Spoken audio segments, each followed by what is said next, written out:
Hello farmers, நீங்கள் வீடியோவில் எதை பற்றி பார்க்குறோம்னா மல்லிகை செடிக்கு ஆட்டியர் உரமிடுறத பற்றியும் நம்ம உரமிடக்கூடிய முறையை பற்றியும் அண்ட் லீச்சிங் அப்படிங்கிற கான்செப்டை பற்றி தான் தெரிய பார்க்க போகிறோம். ஃபஸ்ட்டு நம்ம உரமிடக்கூடிய முறைன்னு பார்க்கும்போது நம்ம பொதுவாக உரமிடக்கூடிய முறையான 3 மாதத்துக்கு ஒரு முறையோ இல்லைனா 4 மாதத்துக்கு ஒரு முறையோ உரமிட மாட்டோம். நம்ம மாதம் ஒரு முறை செடிக்கு ஒரு சைடு ஆட்டியர் உரமிடுவோம். அதாவது இப்போ நம்ம இந்த சைடு தோன்றுறோம். ஸோ இதுக்கு ஆப்போசிட் சைடு இதில் சரியாக 30 நாட்களுக்கு பிறகு உரமிடுவோம். அதுலேருந்து 30 நாட்களுக்கு பிறகு இப்போ உரமிடக்கூடிய இடத்துல நம்ம உரமிடுவோம். ஸோ இது ஒரு சைக்கிளாக நம்ம மாதத்துக்கு ஒரு முறை உரமிடும்போது 60 நாட்களுக்கு ஒரு முறை ஒரு இடத்துல உரமிடுறதா வரும். ஸோ இது நம்ம குறைந்த அளவு உரமிடுறதுனால இந்த 60 நாட்களுங்கிறது போதுமானதாக இருக்கும். ஸோ இதுதான் நம்ம ப்ரீவியஸாக உரமிட்டது. இது கிட்டத்தட்ட 60 நாட்கள் ஆயிடுச்சு. இதுக்குள்ளே நீங்கள் பார்த்தீங்கன்னா தெரியும், வெள்ளை கலரில் பூஞ்சான மாதிரி தெரியும். ஸோ இந்த மாதிரி ஆயிடுச்சுனாலே சத்துக்கள் பாதிக்கு மேலே மண்ணில் இறங்கிருச்சு அப்படின்னு அர்த்தம். ஸோ இப்போ இது முழுக்க முழுக்க ஒரு ஆர்கானிக் கார்பன். ஸோ இது மண்ணோட வளத்தை பெருக்கும். நாளடைவில் மழை காலத்துலலாம் முழுவதுமாக மக்கி மண்ணோட மண்ணாக போகும். ஸோ இது இப்போ வெயில் காலம் அப்படிங்கிறதுனால நம்ம தோண்டி போட்டதுக்கு பிறகு மீதி எல்லாமே அப்படியே தான் இருக்கும். அண்ட் இது நம்ம 4 மாதத்துக்கு முன்னாடி உரமிட்டதில் இருக்கக்கூடிய ஆட்டியர். ஸோ இது கிட்டத்தட்ட மண்ணாகவே ஆயிடுச்சு. நீங்கள் பார்த்தீங்கன்னா தெரியும், இந்த மாதிரி சிறு சிறு துகள்களாக மாவாகவே போயிடும். ஸோ இப்போ நம்ம உரமிட போகிறோம். ஸோ நம்ம நம்மளோட மல்லிகை செடிகளுக்கு ரெகுலராகவே கெமிக்கல் ஃபெர்டிலைசர்ஸ் எதுவும் பயன்படுத்துறது கிடையாது. ஆட்டியர் மட்டும்தான் உரமிடுறதுக்காக பயன்படுத்துகிறோம். ஸோ இது நம்ம கெமிக்கல் ஃபெர்டிலைசர்ஸ் பயன்படுத்தாமல் அந்த மாதிரி ஒரு குறிப்பிட்ட குறைந்த இடைவெளி நாட்களில் நம்ம உரமிடுற மாதிரி எந்த மாதிரியான ரிசல்ட் கெமிக்கல் ஃபெர்டிலைசர்ஸ்க்கு உடனே கிடைக்குமோ, ஸோ அதுக்கேற்ற மாதிரி ரிசல்ட் உடனே கிடைக்கணும் அப்படிங்கிறதுக்காக தான் நம்ம அதிகளவு உரமிடுறதை தவிர்த்துட்டு அதை ஷார்ட் டைம் ஆக்கணும். அப்படின்னா குறைந்த அளவு உரமிடுறது மூலிமா நம்ம ரெகுலராக உரமிடுறதுங்கிறதுக்கான கால அளவு குறையும். அண்ட் அதே நேரத்தில் நம்ம ரிப்பீட்டடாக ஃப்ரீக்வெண்ட்டாக உரமிடும்போது இதுக்கான எஃபெக்ட் பயிர்களில் உடனே தென்படும். அப்படிங்கிறதுனால தான் நம்ம இந்த வழிமுறையை பின்பற்றணும். ஸோ இன்னொன்று, இந்த மாதிரி வழிமுறைகள் பின்பற்றும் போது நம்ம உரமிடக்கூடிய அளவை குறைக்கலாம். அண்ட் அதே நேரத்தில் மண்ணில் அதிகமான நியூட்ரியன்ட் லீச்சிங் ஆகிறத தவிர்த்து பயிருக்கு போதுமான அளவு உரமிட முடியும். ஸோ இப்போ நம்ம உரமிட்டோம். ஸோ உரமிட்டதுக்கு பிறகு நம்ம தோண்டி இருக்கக்கூடிய ஆட்டு எருவையும் சேர்த்து அது மேலே மூடிடுறோம். ஸோ மீதம் இருக்கக்கூடிய ஊட்டச்சத்துக்களும் மண்ணிலேயே போய் சேரும். நாளடைவில் மழை பெய்யும் போதும் மக்கி மண்ணுக்கு எல்லா ஊட்டச்சத்துக்களுமே போய் சேரும். அண்ட் இந்த ஆர்கானிக் கார்பன், இந்த ஆட்டு எரு எல்லாமே நாளடைவில் மண்ணோட மண்ணாக மக்கி மண்ணோட அளவு ஒட்டுமொத்தமாக அதிகரிக்கும். ஸோ நம்ம வேப்பண்ணாக்கு உரமிடுறது இந்த இடத்துல தான். அண்ட் தண்ணீர் விட்டுறது அந்த இடத்துல தான். ஆட்டு எரு உரமிடுறது அதில் சரியாக ஒரு ஜான் தள்ளி ஈரப்பரவல் இருக்க இடம் வர. அண்ட் இப்போது லீச்சிங் அப்படின்னு நம்ம குறிப்பிட்டிருந்தோம். அந்த லீச்சிங்னா என்ன அப்படிங்கிறத பற்றி நம்ம ஒரு தெளிவான விளக்குறையை கொடுக்குறோம். ஸோ ஃபஸ்ட்டு லீச்சிங் அப்படின்னா என்ன அப்படின்னா கசிவு. அதாவது கசிவுன்னு பார்க்கும்போது நம்ம பயிர்களுக்கு உரமிடுவோம். ஸோ இப்போ நம்ம உதாரணமாக கெமிக்கல் ஃபெர்டிலைசர்ஸ், செயற்கை உரங்கள் பயன்படுத்துகிற வச்சே சொல்கிறோம். ஸோ இந்த யூரியாவோ இல்லைனா டிஏபியோ இல்லைனா காமனாக பயன்படுத்தக்கூடிய இந்த பொட்டாஷோ இல்லை எந்த ஒரு கரையக்கூடிய கெமிக்கல் ஃபெர்டிலைசர்ஸாக இருந்தாலும் நம்ம பயிருக்கு உரமிடும்போது பயிரோட வேர்கள் இருக்கக்கூடிய இடத்த தாண்டி நம்ம தண்ணீர் விடும்போதே பயிரோட வேர்கள் இருக்கக்கூடிய ஆழத்தை தாண்டி ஆழமாக மண்ணில் இந்த உரங்கள் ஒரு சில பர்சன்டேஜ் கரைந்து மண்ணில் ஆழமாக போயிடும். ஸோ அந்த மாதிரி போகக்கூடிய ஊட்டச்சத்துக்கள் பயிரோட வேர்களால் எட்ட முடியாததுனால பயிருக்கு கிடைக்காது. ஸோ இதுக்கு பேர் தான் லீச்சிங். ஸோ இது மொத்தம் 2 வகைப்படும். ஒன்று நீங்கள் பயிருக்கு உரமிடுறது பயிரோட வேர்களை தாண்டி அகன்று போகிறது. அண்ட் இன்னொன்று, நீங்கள் உரமிட்டதுக்கு பிறகு மழை வந்துச்சுனாலோ இல்லைனா தண்ணீர் அடிச்சுட்டு ஒரு கரையில் ஓடிச்சுனாலோ, அதாவது மேட்டில் இருக்கக்கூடிய ஊட்டச்சத்து எல்லாமே அரைச்சிட்டு போய் தண்ணீர் தேங்கக்கூடிய இடத்துக்கு போயிடும். ஸோ இதுக்கு பேரும் லீச்சிங் தான். ஸோ இது என்ன ஆகும் அப்படின்னா நியூட்ரியன்ட் லாஸ் ஏற்படுத்தும் பயிர்களுக்கு. இப்போ நீங்கள் பயிர்களுக்கு என்ன நினைப்பீங்க அப்படின்னா போதுமான அளவு உரமிட்டோம் அப்படின்னு நினைப்பீங்க. ஆனால் இது என்ன ஆகும் அப்படின்னா நீங்கள் நாளடைவில் தண்ணீர் விட பயிர் 100% அந்த உரத்தை எடுத்துருக்குமான்னு கேட்டிங்கன்னா கிடையாது. ஸோ அது ஒரு சில பர்சன்டேஜ் லாஸ் இருக்கும்.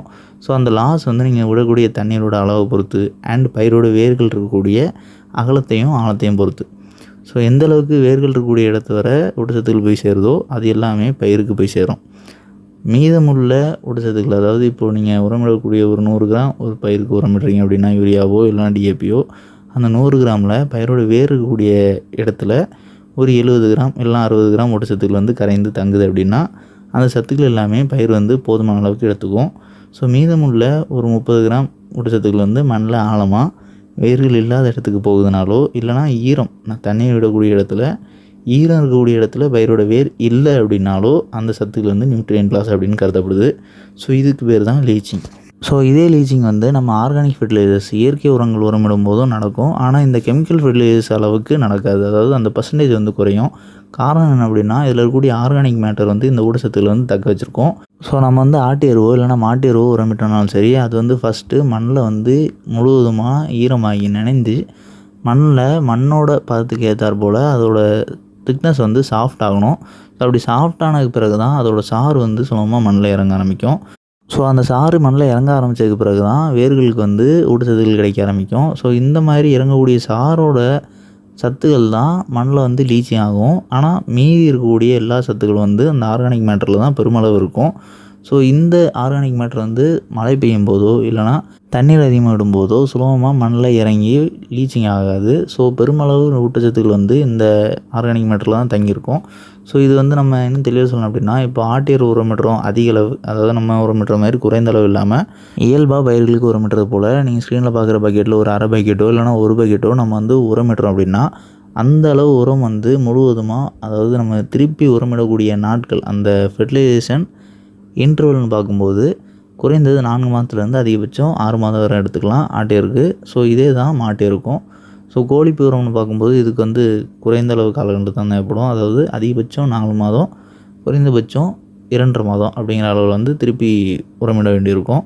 ஸோ இது வந்து நம்ம குறிப்பிட்டது என்ன அப்படின்னா, அதிக அளவு உரமிடும்போது அந்த உரம் வந்து ஒரு குறிப்பிட்ட காலகட்டத்துக்கு மண்ணில் சீக்கிரமாக மக்காது, நீண்ட நாட்கள் நிலைச்சு பயிருக்கு தேவையான சத்துக்களை கொடுக்கும் அப்படின்னு நம்ம குறிப்பிட்றோம்.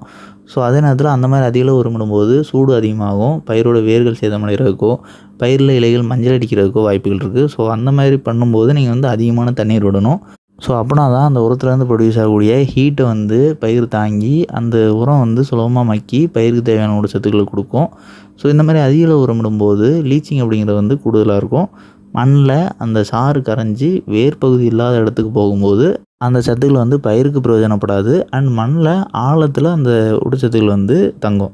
ஸோ இந்த லீச்சிங் அப்படிங்கிற ஒரு விஷயத்தை வந்து நீங்கள் பயிருக்கு ஏற்படுறதை தவிர்த்து பயிருக்கு போதுமான அளவு ஊட்டச்சத்துக்கள் கொடுக்கணும் அப்படின்னா, நீங்கள் வந்து எந்த உரம் விட்டீங்க அப்படின்னாலும் இந்த ஃப்ரீக்வன்சி வந்து குறைக்கிறது ரொம்ப நல்லது. ஸோ நம்ம வந்து அதிகமாக உரமிடுறதை காட்டிலும் குறைந்த அளவு உரமிடுறது அண்ட் குறுகிய நாட்களில் ரிப்பீட்டடாக உரமிடுறது வந்து போதுமான ரிசல்ட் வந்து பயிருக்கு கொடுக்கும்.